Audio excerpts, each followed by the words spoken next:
ओम नमो भगवती वासुदेवाय। प्रेम से बोले भगवान विष्णु माता लक्ष्मी की जय। आप सभी भक्तों को योगिनी एकादशी की हार्दिक शुभकामनाएं। भक्तों, आज है 11 जुलाई 2026। आज के दिन जो भी भक्त व्रत धारण किए हैं वह इस कथा का अंत तक श्रवण करें। भक्तों, और जो लोग कल व्रत धारण किए थे वे भी आज परम पुण्य की प्राप्ति के लिए आज भी योगिनी एकादशी की व्रत कथा का श्रवण करें, क्योंकि भक्तों इसकी कथा के श्रवण करने मात्र से ही सभी पाप नाश हो जाते हैं और भगवान श्री हरि कृपा प्राप्त होती है। एकादशी ऐसी तिथि है कि जो सभी पापों को नष्ट कर देती है। जो भी भक्त व्रत धारण करते हैं उन पर भगवान श्री हरि कृपा तो होती है, और जो भक्त व्रत कथा का श्रवण करते हैं उन पर भी भगवान श्री हरि कृपा सदैव बनी रहती है। इसीलिए भक्तों, आज आप इस एकादशी की कथा का श्रवण जरूर करें। योगिनी एकादशी की कथा का श्रवण करने से 88,000 ब्राह्मणों को भोजन कराने के बराबर पुण्य फल की प्राप्ति होती है। तो कथाएं तो अवश्य श्रवण करनी चाहिए। व्रत धारण करते हैं तो भी, नहीं धारण करते हैं तो भी आप इस कथा का जरूर श्रवण करें, आपको परम पुण्य की प्राप्ति होगी। तो आइए भक्तों, बहुत ही प्रेम पूर्वक आज 11 जुलाई 2026 दिन शुक्रवार को योगिनी एकादशी की कथा का श्रवण करते हैं और अंत में सुनेंगे भगवान विष्णु की आरती। तो प्रेम से बोले भगवान विष्णु माता लक्ष्मी की जय, सभी देवी देवता की जय। पौराणिक कथा के अनुसार एक बार धर्मराज युधिष्ठिर ने भगवान श्री कृष्ण से कहा, हे त्रिलोकीनाथ, मैंने ज्येष्ठ माह के शुक्ल पक्ष की निर्जला एकादशी की कथा सुनी। अब आप कृपा करके आषाढ़ माह के कृष्ण पक्ष की एकादशी की कथा सुनाइए। इस एकादशी का नाम तथा महात्म्य क्या है? श्री कृष्ण ने कहा, हे पांडुपुत्र, आषाढ़ माह के कृष्ण पक्ष की एकादशी का नाम योगिनी एकादशी है। इसके व्रत से सभी पाप नष्ट हो जाते हैं। यह व्रत इस लोक में सुख तथा परलोक में मुक्ति देने वाला है। हे धर्मराज, यह एकादशी तीनों लोकों में प्रसिद्ध है। इसके व्रत से सभी पाप नष्ट हो जाते। तुम्हें मैं पुराण में कही हुई कथा सुनाता हूँ, ध्यान पूर्वक श्रवण करो। कुबेर नाम का एक राजा अलकापुरी नाम की नगरी में राज्य करता था। वह शिव भक्त था। उनका हेममाली नामक एक यक्ष सेवक था जो पूजा के लिए फूल लाया करता था। हेममाली की बिलासाक्षी नाम की अति सुंदर स्त्री थी। एक दिन वह मानस सरोवर से पुष्प लेकर आया, लेकिन कामासक्त होने के कारण पुष्पों को रखकर अपनी स्त्री के साथ रमण करने लगा। इस भोग पिलास में उसे दोपहर हो गई।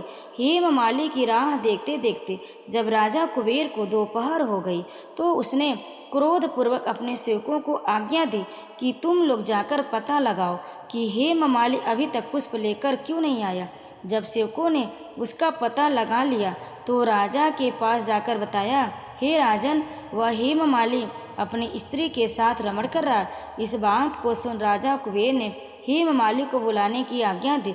डर से कांपता हुआ हेममाली राजा के सामने उपस्थित हुआ। उसे देखकर कुबेर को अत्यंत क्रोध आया और उनके होठ फड़कने लगे। राजा ने कहा, अरे अधम, तूने मेरे परम पूजनीय देवों के भी देव महादेव शिव जी का अपमान किया है। मैं तुझे श्राप देता हूँ कि तू स्त्री के वियोग में तड़पे और मृत्यु लोक में जाकर कोढ़ी का जीवन व्यतीत करे। कुबेर के श्राप से वह तत्क्षण स्वर्ग से पृथ्वी पर आ गिरा और कोढ़ी हो गया। उसकी स्त्री भी उससे बिछड़ गई। मृत्यु लोक में आकर उसने अनेक भयंकर कष्ट भोगे, किंतु शिव की कृपा से उसकी बुद्धि मलिन न हुई और उसे पूर्व जन्म की भी सुध रही।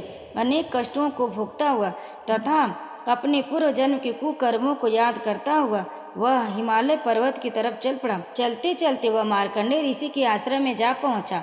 वह ऋषि अत्यंत वृद्ध तपस्वी थे।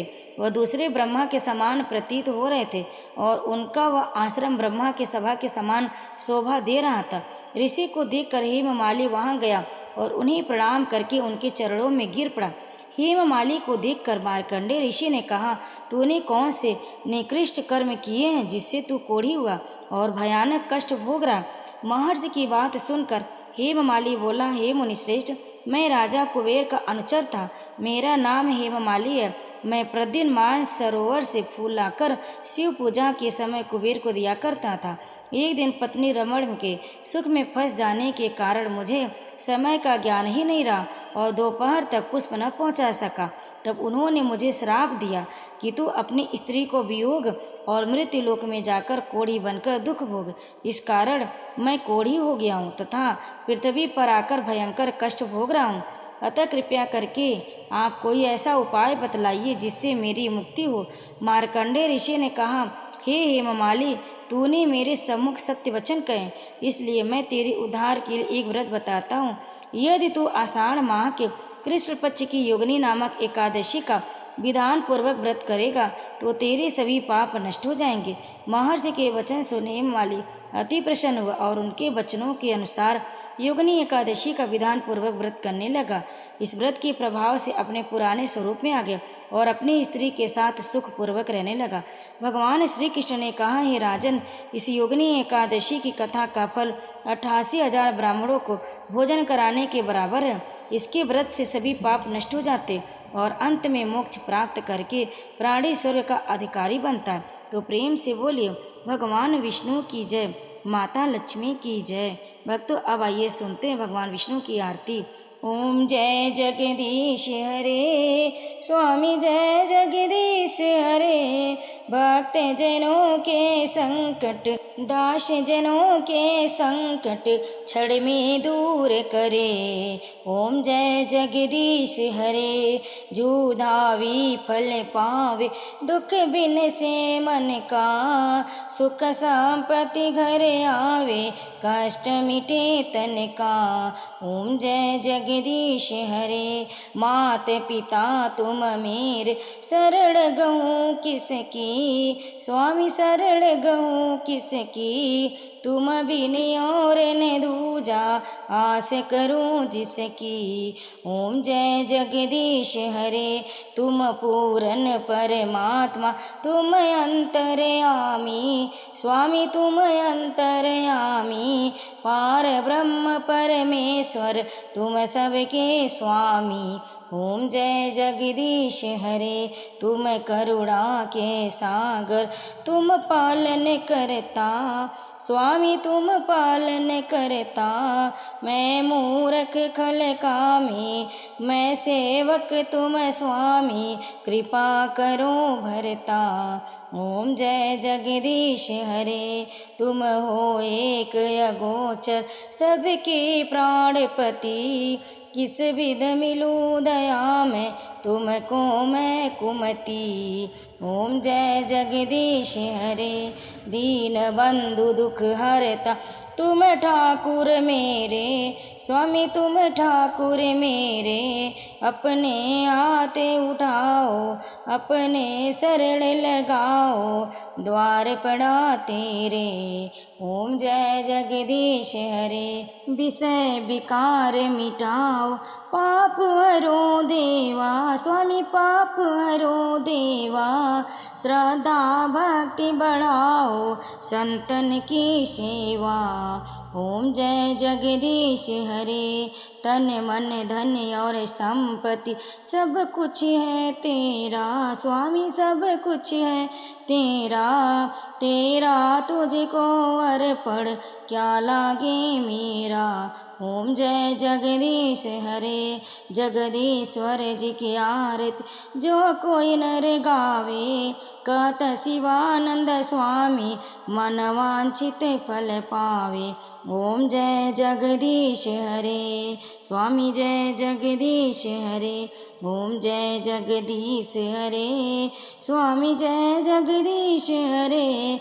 भक्त जनों के संकट, दास जनों के संकट क्षण में दूर करे। ओम जय जगदीश हरे, स्वामी जय जगदीश हरे।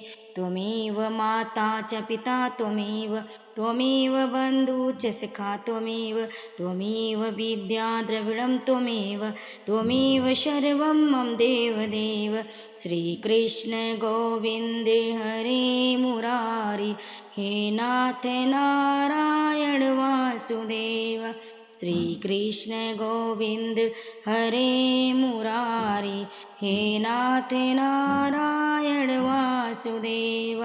हरे राम राम राम हरे हरे, हरे कृष्णा कृष्णा कृष्णा हरे हरे, हरे राम राम राम हरे हरे, हरे कृष्णा कृष्णा कृष्णा हरे हरे। प्रेम से बोले भगवान विष्णु माता लक्ष्मी की जय, भगवान श्री कृष्ण की जय।